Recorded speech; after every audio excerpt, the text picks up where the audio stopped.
Pour conclure au niveau du matériel, une FX6, un rig globalement simple et léger, pas de trépied, pas de filtre, on fait très simple. Au niveau de l'optique, une optique de luxe, une optique qui est très chère, tout en manuel, pas d'autofocus, et on la transforme en lui rajoutant une bonnette anamorphique, ce qui fait que ça devient techniquement assez exigeant.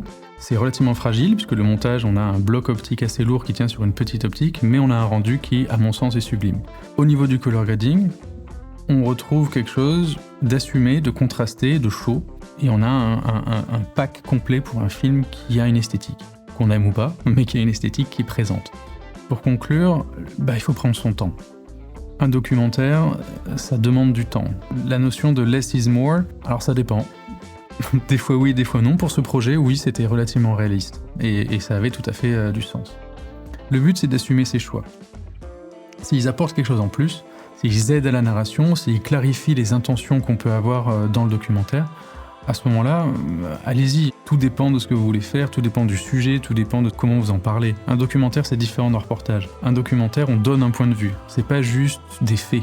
Donc on peut assumer des choses. On peut dire je veux mettre quelque chose qui soit très jaune, très vert, très bleu, je veux quelque chose de très contrasté, ou à l'inverse. C'est un travail de création. Si ça rajoute quelque chose, et que ça déforme pas les propos, et que c'est pas trouble au niveau de la compréhension, pourquoi pas? Allez-y, y a pas de problème. Un style visuel, c'est un choix, c'est une émotion. Le cinéma, que ce soit de la fiction ou du documentaire, c'est de l'émotion.